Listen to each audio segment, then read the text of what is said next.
My life is built around two things: eating and praying. Whenever I need to feed my body and my soul, I come here to Ceri. This tiny medieval village has stood here for nearly 800 years. The first time I came here was in 2023. Not long after that, my life changed dramatically. Whenever I walk into an old church, I can't help imagine the people who once stood here. What were they wearing? What did they eat when they got home? What were they praying for?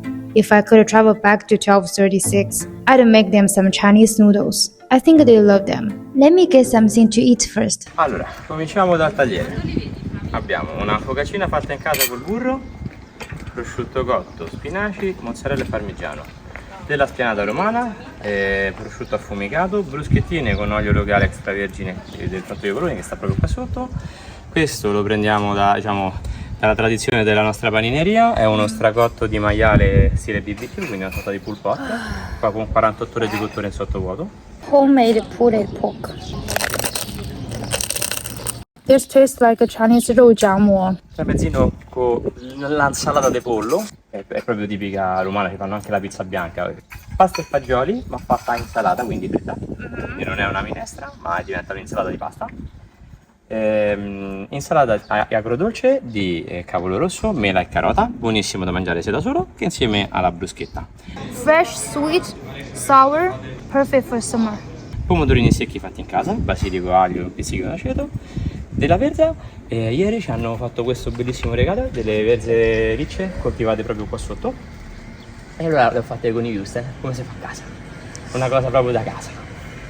Anche qui un pizzichino d'aceto che rinfresca un po' tutto. Cabbage and sausage reminds me of Chinese food. It's like a Thai fan. I want to cook this at home too. Poi passiamo da quest'altra parte. Couscous di zucchine romanesche e curry, melanzane ripassate in padella con aglio, paprika, basilico, prezzemolo e origano. Poi delle pallette cacio e uovo. È una ricetta tipica abruzzese. Sono delle polpette di pane e formaggio, e c'è l'uovo che lega il tutto, e sotto c'è un po' di panna per rendere tutto un po' più gustoso. Wow, grazie. Con divertimento. Please enjoy. 1236 is the exact year Ceri was founded.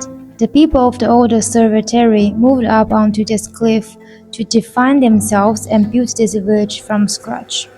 They call it Chiesa di Santa Maria Immacolata, but to me, it just feels like home. Inside, you can still see medieval frescoes, cosmatesco photo mosaics, and paintings of biblical stories and mythical creatures. They are incredibly precious. Nobody even knew these frescoes existed until 1974. Workers were just fixing a wall and found them hidden behind the plaster. Some of that faded blue you can still make out was actually lapis lazuli, one of the most expensive pigments back then. The same workshop is believed to have painted the lower basilica of San Clemente back in Rome, one of the most visited churches in the city.